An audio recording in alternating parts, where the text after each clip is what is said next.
dans un environnement sylvestre, dense et siculaire. Un jeune sergent, Soren, d'environ 20 années, est accompagné d'un groupe de soldats de l'armée de la théocratie de l'Hélionua.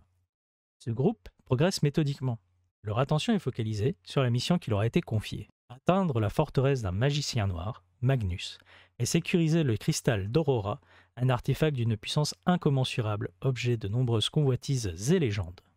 Chaque membre du groupe adopte une posture défensive, scrutant les environs avec une vigilance accrue.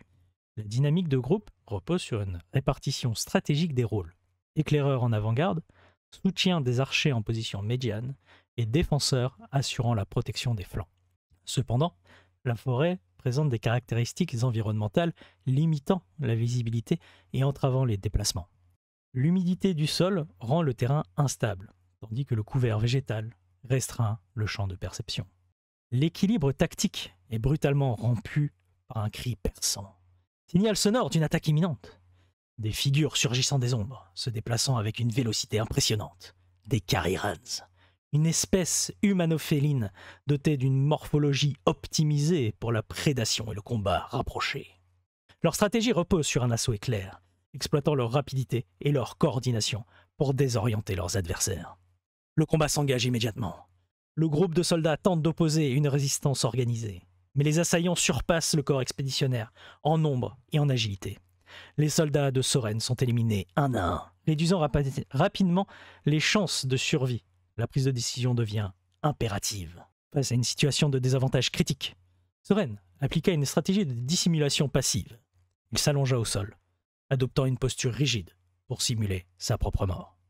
L'analyse comportementale des assaillants indique une proportion à ne pas s'attarder sur une cible supposée hors d'état de nuire. Ils préfèrent les laisser mourir en agonisant. Soren resta immobile. Malgré la proximité oppressante des humanofélins, la tension est exacerbée par la présence d'un Cariran qui s'arrête à quelques centimètres du sergent de la petite troupe. Son examen est superficiel mais potentiellement létal. Si jamais il se rend compte que l'une de ses victimes est encore vivante, ou s'il fait semblant d'être mort. La discipline physique et le contrôle de la respiration de Soren devinrent cruciaux. Après une durée indéterminée mais psychologiquement éprouvante pour le jeune sergent, les Carirans se replient. La zone d'escarmouche est laissée à l'abandon, ne contenant plus que des vestiges macabres de l'unité d'exploration. Soren attendit encore un instant avant de passer en phase de récupération et d'évaluation de la situation.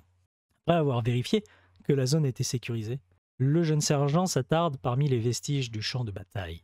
L'état des corps à la fois de ses compagnons et des Carirans tombés montre que la confrontation fut brève mais intense. Le sergent sait que chaque élément récupérable peut faire la différence entre la survie et l'échec de la mission. Il commença par fouiller les restes de son groupe. L'équipement du jeune sergent était intact. Il ne s'attarda donc pas à récupérer des parties d'armure. Cependant, il trouva un sac en bon état, contenant des rations sèches, une gourde encore pleine et quelques bandages. Il parvint aussi à récupérer une dague de bonne facture et une petite bourse contenant quelques pièces d'or. Ensuite, il s'attarda sur les Carirans tombés. Leurs armes, bien que rudimentaires, sont affûtées et adaptées au combat rapproché. Il prit un poignard courbé, un arc et un carquois rempli de flèches. Leurs armures, quant à elles, sont taillées pour leur morphologie féline, rendant leur récupération inutile pour un humain. Cependant, une amulette en os gravée de symboles étranges attire l'attention du jeune héros. Il pourrait s'agir d'un objet magique ou d'un simple artefact culturel. Il le prit en espérant pouvoir en déterminer la valeur plus tard. Son sac, désormais bien rempli, il sentit que son temps ici était compté. Il lui fallut maintenant décider quoi faire, partir immédiatement ou prendre un peu de temps pour se reposer et étudier l'amulette qu'il venait de récupérer. Il s'installa dans un recoin, abrité et sortit la fameuse amulette. Son contact était étrange. Une légère vibration semblait parcourir sa surface, comme si elle était chargée d'une énergie latente. Les motifs gravés étaient complexes, entrelacés en dessins qui semblaient changer sous certaines lumières. Il tenta d'analyser l'objet en utilisant ses connaissances en occultisme et en artefacts anciens.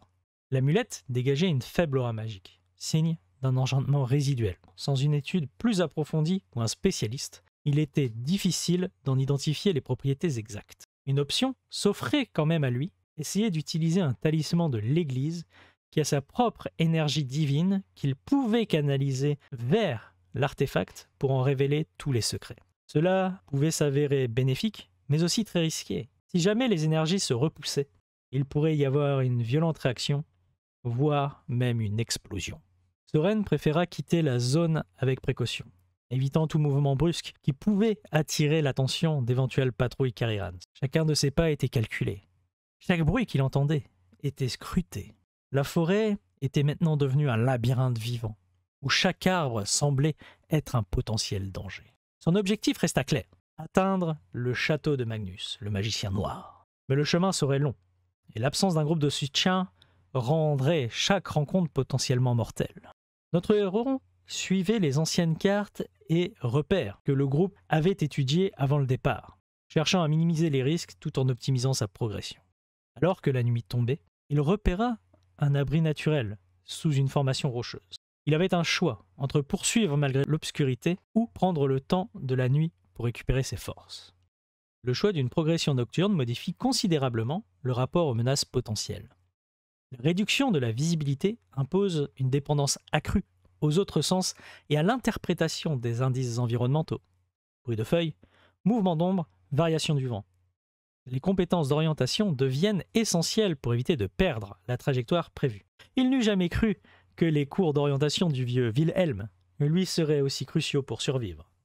Chaque pas est calculé pour limiter le bruit et optimiser la furtivité. Il avança en limitant les contacts directs avec la végétation, privilégiant des zones plus dégagées, où le sol est moins sujet au craquement. La principale menace reste les patrouilles Cariran, dont les capacités nocturnes surpassent grandement les siennes. L'adrénaline monte lorsque des bruits de pas lourds se manifestent à proximité immédiate. Il se peut qu'il soit poursuivi par une créature hostile, nécessitant une action immédiate. L'obscurité ne permet pas une évaluation précise de l'identité de l'entité qui le suit. Il peut s'agir d'une créature sylvestre attirée par votre présence, d'un éclaireur Cariran en quête d'une proie. L'option de confrontation directe est trop risquée dans ces conditions. Le jeune sergent décida de s'accroupir dans l'obscurité, retenant sa respiration. Chaque fibre de son être est tendue. Il se concentre sur l'identification de son poursuivant. À travers le feuillage dense, il distingua une silhouette agile, progressant silencieusement. Ses mouvements sont presque imperceptibles. Le temps semble suspendu. Une observation attentive permit d'identifier un éclaireur Cariran, alors que Soren tente de discerner le comportement. Traque méthodique ou simple passage? Son regard perçant balayait la zone, cherchant une proie. Son ouïe fine pouvait capter le moindre bruit suspect. Le jeune héros devait agir avec une extrême précision. Le moindre faux mouvement trahirait sa position. D'un geste précis, il saisit une pierre au sol et la projeta à l'opposé de sa position. Le projectile heurta un tronc dans un bruit sec, attirant immédiatement l'attention de son poursuivant.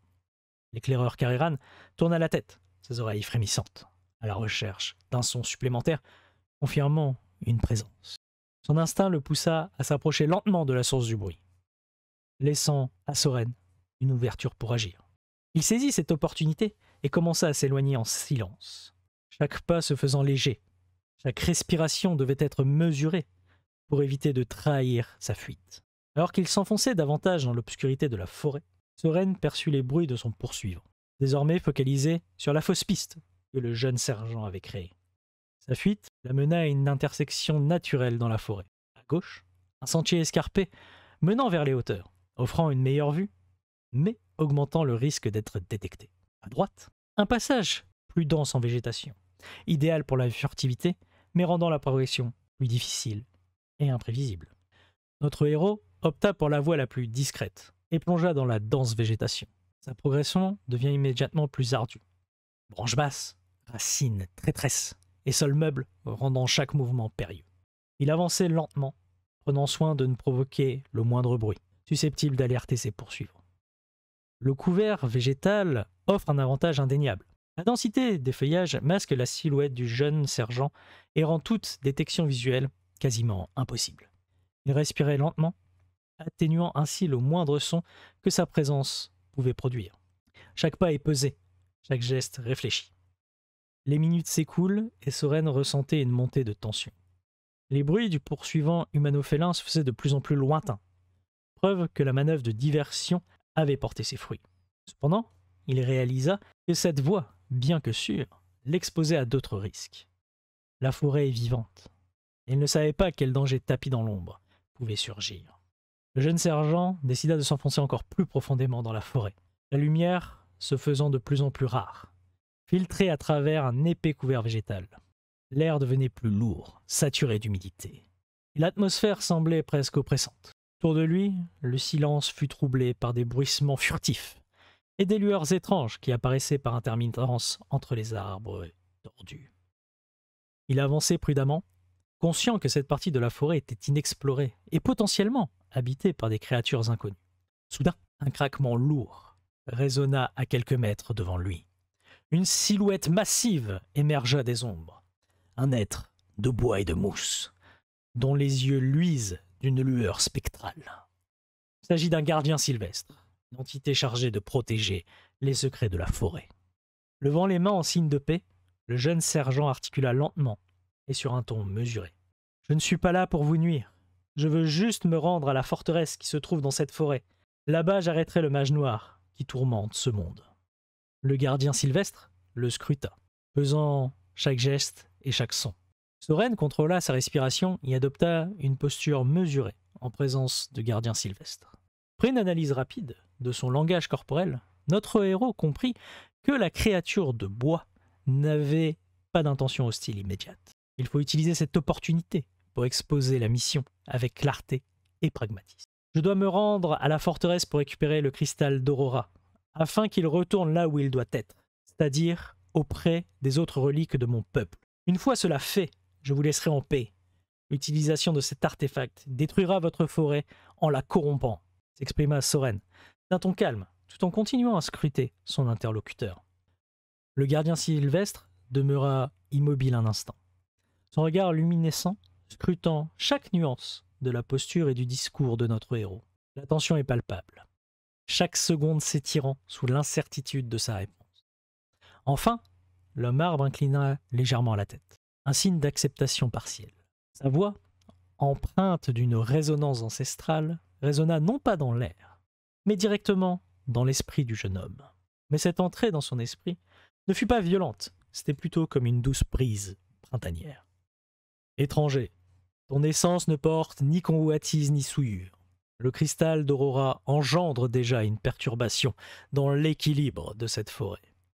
Si ton objectif est d'endiguer cette menace, alors nos intérêts convergent. D'un geste, l'homme arbre toucha un de ses congénères séculaires, dont l'écorce s'illumina d'un flux d'énergie émeraude. Un fragment de bois vivant s'en détacha lentement, révélant une carte cryptographique gravée de runes mouvantes. Il tendit l'objet à Soren. Ceci est une clé qui permet d'ouvrir un passage secret sous la forteresse. Nous, les Ashtalon, n'avons pas le droit d'y pénétrer. Cet itinéraire te permettra d'échapper à la majorité des défenses conventionnelles. Cependant, sois averti, l'influence du cristal altère la psyché du gardien de la forteresse. Tu devras affronter une menace bien plus complexe qu'un simple mage. Le gardien dit cela sans aucune animosité et en restant calme. Soren analysa brièvement la carte, identifiant des points d'intérêt stratégique avant d'incliner la tête en signe de respect. Cette information précieuse modifie fondamentalement l'approche, augmentant ses chances d'infiltration. Avant le départ du jeune héros, le gardien sylvestre lui remit une relique de protection, un talisman végétal pulsant d'énergie vitale. Il prévient que sa magie ne fonctionnera qu'en dernier recours, un bouclier ultime face aux énergies perverties par Magnus et le cristal d'Aurora. Le jeune homme quitta le sanctuaire avec une nouvelle détermination, mais aussi une conscience accrue du défi à venir, l'ombre du magicien noir planant sur l'avenir, et seule une préparation rigoureuse permettra d'atteindre l'objectif sans succomber aux forces qui corrompent déjà ce territoire. Le passage secret dissimulé sous un amas de racines millénaires s'ouvrit dans un silence inquiétant. Une légère brise s'échappa de l'étroit tunnel de pierre, portant avec elle une odeur de terre humide, de pourriture et d'excréments. Soren descendit prudemment, chaque pas résonnant faiblement sur les parois de l'étroit corridor. L'atmosphère se chargeant progressivement d'une énergie oppressante, témoin de la proximité du cristal. Après plusieurs minutes de progression prudente, Soren atteignit une vaste salle souterraine, faiblement illuminée par des torches aux flammes verdâtres. Des gravures anciennes ornent les murs, décrivant d'antiques rituels d'invocation. Au centre, un escalier en spirale monte vers l'intérieur du château. Il posa une main sur la garde de son arme, conscient que l'ultime confrontation était proche. Il progressait lentement dans l'obscurité, s'efforçant de minimiser chaque bruit de pas. Le corridor était surveillé par des sentinelles animées. Leurs yeux luminescents, de la même lueur verdâtre que les torches, balayant méthodiquement les environs. Il fallut synchroniser l'avancée avec le rythme de leurs mouvements, exploitant chaque angle mort pour se faufiler sans alerter les défenses. Ces armures animées étaient équipées avec de grosses épées de pierre. Le moindre coup serait assurément fatal. Après plusieurs minutes d'infiltration minutieuse, Soren atteignit une porte dérobée, sculptée de runes antiques. Ce qui choqua le jeune héros, ce fut que les runes étaient écrites dans le langage céleste, celui des textes de la théocratie. Or, selon l'Église, l'homme n'avait jamais colonisé ou même construit de structure dans les terres obscures. Il réussit à décoder rapidement l'inscription, une incantation de scellement nécessitant une formule céleste, qu'il prononça en chuchotant, en espérant que ce soit la bonne. Les mots ainsi prononcés réussirent à ouvrir la porte. Il remercia silencieusement sa curiosité pour tout ce qui touche au divin, révélant un escalier menant directement à l'aile principale de la forteresse. Notre héros analysa rapidement l'architecture des lieux et identifia plusieurs points vulnérables dans la structure défensive de la forteresse. Des conduits d'alimentation magiques reliés à 4 autels d'incantation constituent une cible prioritaire. Une destruction ou une altération de ces nexus affaiblirait considérablement la puissance des enchantements protégeant la salle principale. Profitant d'un moment où les patrouilles d'armures animées sont à distance, Soren se mouva discrètement vers les nexus magiques. À l'intérieur des stèles se trouvaient des cristaux qui vibraient et qui scintillaient de puissance magique. Chaque explosion perturberait l'énergie énergétique du château, obligeant les forces ennemies à réorienter leurs efforts vers la stabilisation de leurs infrastructures magiques. Après avoir saboté les 4 autels, grâce à la dague des Carirans, Soren vit qu'ils commencèrent à vibrer et à entrer en résonance. Il attendit dans l'ombre, observant l'impact de son sabotage. Après un petit moment, les cristaux explosèrent, perturbant ainsi immédiatement l'équilibre de la forteresse. Les runes gravées sur les murs crépitèrent d'une lumière vacillante, signe d'une instabilité croissante des enchantements de protection. Rapidement, l'agitation gagna les rangs ennemis. Notre héros distingua des soldats animés se précipiter vers les autels d'alimentation pour tenter de contenir la désintégration progressive des défenses magiques. Cette réorientation soudaine de leurs efforts créa une ouverture tactique majeure. Tout ce chaos grandissant laissa le champ libre pour pouvoir atteindre les grandes portes de la salle du cristal. Merci à la carte du gardien Sylvestre qui, résonnant avec la magie, avait pu faire apparaître la position du cristal après que le flux incantatoire soit perturbé. Il entra dans la salle du cristal d'Aurora. L'énergie qui en émanait le submergea instantanément, brouillant tous ses sens. Cette puissance lui faisait ressentir comme un froid malaisant et oppressant, tandis que des éclairs d'énergie verdâtre crépitaient autour de l'artefact. Face à Soren, Magnus, le magicien noir, se dresse. Son regard incandescent d'un pouvoir ancien et insondable. « Tu es arrivé plus loin que je ne l'aurais cru, mais c'est ici que ton voyage prend fin. » s'exprima-t-il, avec une voix qui n'avait plus rien d'humaine, comme si un être puissant, malfaisant et ancien s'était insufflé en lui. D'un geste, il invoqua une armure animée, colossale, qui surgit des ombres, ses plaques de métal vibrantes d'une énergie magique pure. L'affrontement était inévitable. Le jeune sergent analysa rapidement la posture défensive du magicien. Son armure animée se dressa entre eux, imposante et menaçante. Plutôt que d'affronter directement la créature de métal enchanté, Soren préféra observer, mais il fallait faire vite. Il repéra une faille dans la défense, pouvant s'avérer cruciale pour s'approcher de Magnus sans affronter le colosse de métal. Il fonça sans hésiter, contournant habilement l'armure animée avec une esquive parfaitement exécutée, qu'il avait appris à maîtriser avec son maître d'armes, Siegfried. Un homme qui préférait toujours réfléchir que de se lancer tête baissée dans le combat. « Un jour, ça te sauvera la vie », avait-il dit. Le magicien tenta une incantation pour renforcer sa protection. Mais trop tard. Soren était bien trop rapide, ce qui permit d'atteindre le magicien avant qu'il ne finalise son sort. Le jeune sergent frappa de toutes ses forces, son arme entrant en contact avec le bouclier magique de Magnus, qui vacilla sous l'impact. Le magicien recula et dut prendre de la distance. Son regard se durcit et il prépara une contre-attaque foudroyante. Mais il tressaillait tout de même de peur. Voyant que Magnus hésitait, Soren décida de ne pas lui laisser le temps de reprendre son souffle. Il enchaîna une série d'attaques rapides et précises, visant à briser définitivement les défenses magiques. Alors qu'il enfonçait les défenses magiques de Magnus, Soren entendit un bruit sourd derrière lui. C'était l'armure animée qui tentait d'intervenir, avec une puissante attaque. Mais elle était lente, ce qui laissa tout le temps à notre héros pour esquiver habilement la frappe. Utilisant sa vitesse pour contourner l'armure, il se glissa derrière elle et enfonça l'amulette divine dans le cou de l'armure. L'interaction magique fut violente. L'armure explosa, ce qui blessa Soren et frappa le bouclier de Magnus, brisant ce dernier. Le magicien noir fut complètement déstabilisé, ce qui laissa au jeune héros le champ libre pour lancer sa lame pour un coup décisif. Mais Magnus eut le temps de lever une main tremblante et murmura une ultime incantation. Le cristal d'Aurora pulsa d'une lumière aveuglante, libérant une onde de choc qui projeta Soren. Notre héros dut prendre une fraction de seconde pour se remettre de l'onde magique qu'il avait projetée. Une froideur morbide se diffusa à l'intérieur de son corps. C'est là qu'il réalisa que l'attaque de Magnus n'avait pas pour but de tuer immédiatement, mais certainement de l'affaiblir, pour pouvoir le torturer, voire pire. Au sol, et sonné, Soren retrouva peu à peu ses esprits. Il s'aperçut que l'attaque de Magnus l'avait envoyé près du cristal. Ce dernier pulsait encore, mais son éclat devenait de plus en plus instable. Magnus semblait à bout de force, son regard hanté par l'épuisement et la panique. Il tremblait et murmurait une incantation, levant la main vers le cristal, comme pour en aspirer le pouvoir. Mais rien ne se produisit. Magnus écarquilla les yeux, car Soren asséna un coup de toutes ses forces sur l'artefact.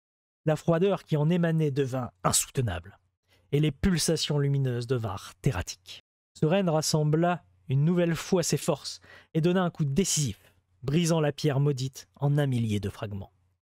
Une onde de choc colossale se propagea dans toute la forteresse, pulvérisant les protections magiques et dissipant les invocations du magicien. Ce dernier hurla de rage et de désespoir en voyant son pouvoir anéanti. Déstabilisé, il tenta un dernier sort, mais sans le cristal, il était réduit qu'à un simple mortel. D'un mouvement fluide, le guerrier asséna le coup final, mettant un terme à la menace de Magnus. Les murs de la forteresse se mirent à trembler, annonçant son effondrement imminent. Les murs craquant, des blocs de pierre chutant dans un fracas assourdissant. Il n'y a plus le choix, il faut fuir immédiatement. Dévalant les couloirs en ruine, évitant de justesse des débris, Soren vit une lumière apparaître au loin, l'entrée de la forteresse. Rassemblant ses dernières forces, il s'élança et franchit le seuil au moment où la structure s'écroula derrière lui. Allongé au sol, haletant, il contempla les ruines fumantes de la forteresse. Le cristal d'Aurora n'était plus, et avec lui s'éteignit la menace qui pesait sur ce monde. Mais il ne fallait pas perdre de temps. Les Kariran continuaient de patrouiller la forêt. Et même si le cristal et les forces occultes ne sont plus, il paraît clair que leur influence restera présente un certain temps. Et qui sait si le cristal n'avait pas appelé des renforts en se brisant. Soren devait se remettre en route. Les bandages trouvés sur les cadavres de ses compagnons lui permirent de s'administrer les premiers soins. Le jeune sergent reprit la route. Le soleil commençait à se lever. Le retour serait donc plus facile qu'en pleine nuit. La fatigue était grandissante. Ses pas se firent de plus en plus lourds. Il tituba plusieurs fois. Ses blessures se remirent à saigner, mais il était hors de question d'abandonner. Il fallait rentrer au fort de l'Aiguille. Il ne pouvait pas mourir ici. Il devait protéger sa petite sœur, Helena. En gardant cette idée en tête, il marcha tel un golem et arriva proche de la garnison. Il s'avança devant les portes, tenta de parler aux gardes sur les remparts, mais aucun son ne sortit. Sa vision se brouilla, et il tomba, inconscient. Il se réveilla dans un endroit froid et humide. encore complètement sonné par son périple, ses blessures et les batailles qu'il avait dû mener. Sa première idée était de toucher ses blessures, voir si elles saignaient encore. Mais il était entravé par des chaînes, ce qui le sortit immédiatement de sa torpeur. La faible lumière ambiante lui permit de comprendre qu'il était en cellule. « Mais pourquoi me faire ça ?» pensa-t-il paniqué. Le jeune homme essaya d'appeler un garde, mais il était bâillonné. Aucun son ne pouvait sortir de sa bouche. Après un certain temps, la porte s'ouvrit à la volée, et 2 gardes entrèrent dans la pièce. Ils emmenèrent Soren sans lui adresser un mot, ou même un regard. Une fois dans le couloir, où il y avait une meilleure luminosité, le prisonnier put apercevoir le tabard doré de la force inquisitoriale. Il commençait à paniquer, car il n'est jamais bon de rencontrer un inquisiteur. Les gardes traînèrent Soren dans un bureau. Ils l'attachèrent à des anneaux au mur. Ensuite, ils quittèrent la pièce, laissant le prisonnier seul. Le jeune homme entendit un pas lourd s'approcher. La porte s'ouvrit et un homme plutôt grand, avec une armure rutilante, entra dans la pièce. Notre héros ne pouvait voir que l'éclat jaune des yeux de l'inquisiteur. Ce dernier s'approcha de son supplicié, lui rattira son bâillon et s'exprima d'une voix puissante qui résonna jusque dans les os de Soren. « Tu vas me dire tout ce qui s'est passé. Pourquoi rentres-tu seul? Pourquoi ne reviens-tu pas avec la sainte relique? Sache que tu ne pourras jamais me mentir. » L'ancien guerrier relata toute l'histoire. L'embuscade des Cariran, sa rencontre avec le gardien Sylvestre, son combat contre Magnus, et pourquoi il avait été contraint de détruire le cristal. Il vit que le puissant chevalier tressaillit, comme si ce que lui racontait le prisonnier lui avait fait peur. L'inquisiteur prit son temps. Il resta immobile, les yeux fermés. Après plusieurs minutes, il reprit la parole. « Le conseil a décidé de ta sentence. Tu seras exécuté ici et maintenant par la sainte force de Solaria. » Avant de pouvoir réagir, Soren sentit les mains de l'inquisiteur lui prendre le visage. Il voulait crier, appeler à l'aide, mais rien. Il lui était impossible de bouger. Les yeux de l'inquisiteur se fixèrent dans les siens. Il sentit une puissance extraordinaire entrer dans son esprit. Mais cette fois, ce n'était pas doux et printanier. C'était violent, comme une tornade qui détruisait tout sur son passage. Le jeune homme ressentit comme un feu en son fort intérieur, comme si son âme brûlait. Il sentait la vie quitter son corps, plus précisément son âme en être arrachée de force. Ses dernières pensées furent pour sa petite sœur, Helena, qui, et il le savait, allait vivre un véritable enfer, et qu'il ne pourrait jamais rien faire pour la protéger.